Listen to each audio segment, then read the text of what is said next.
He's got a what in his hand? What's he hunting with? That's right, he's hunting with a bow and arrow.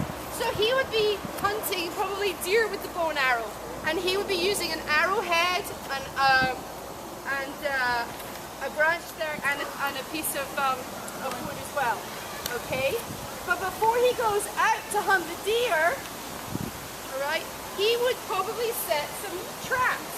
This is called a snare trap, okay? Snare trap. And the snare, they would leave this loop here on the Then floor, when it goes on, and they would tie that here like this, okay?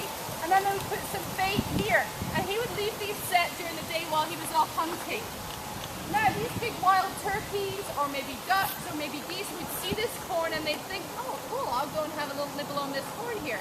So they would be standing here and not realizing that their foot was inside the snare, and when they nibble, it will shake this, boom, this will ping up, the snare gets smaller and it catches their leg, so the turkey or whichever of the wild birds would be stuck in this snare. So when he comes back from his day of hunting, he'll go and check his snares and see if he's caught any wild birds as well.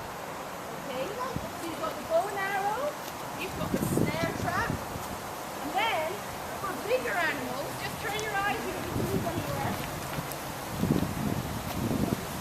Big trap here. Big trap. This trap is called a deadfall. Okay? Why do you think it's called a deadfall? What's back there? because it could kill the bear when it falls down. I can't hear. Hold on. Oh, I said so it can kill the bear when it falls down. Trap falls. Yeah. So do you see that piece of meat that's hanging there? So that's the bait, okay? And the bear is going to nibble on, it's going to pull on that piece of meat that's hanging under there. And that is attached to the piece of wood that's holding all those other pieces of wood up. So when he pulls on that, that's going to fall, and all these big logs here are going to trap the bear. Okay, now if he's a little bear like this one, it might kill him. That's hanging up here. This would have been hanging from a tree. This would have just been a wooden hoop that they would make, and they would roll it along the ground. Okay, they would roll it on the ground because they're practicing with a moving target. That's a little bit difficult for us to do this morning. So ours is hanging in the tree. So you take your pole top, you line up, and you try and throw it through the hoop. Okay, don't worry about getting that's just like that. I want you to throw it as hard as you can through the hoop. See if you can do that. You take.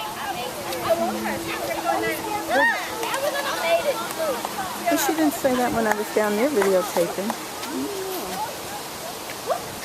Nice try. I mean, you wouldn't want to take a bath down in the river, would you, to get clean? Not when it's freezing cold. So what they would do is they go in the sweat lodge and they sweat and they try germs and bacteria and things that we knew. Okay? Okay. And the medicine man would be trying to scare the evil spirit out of their body. Okay? So he's got rattled. And then we skinned the deer, didn't we? We skinned the deer, and that's what we've done here. We've hung it up.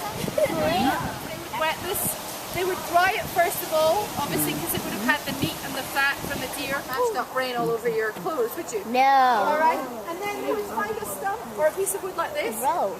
And it would have been a little bit harder before, but they would rub it like this, and it would make it even softer until it became soft like this. So can you see now? It was very hard work to make anything right from the start. This is the only type of clothing they wore. There was no cloth yet. Again, we'll talk about where they got cloth from later on. Okay, but this is what they used to make their clothes. So the little kids didn't have them. The adults didn't have them.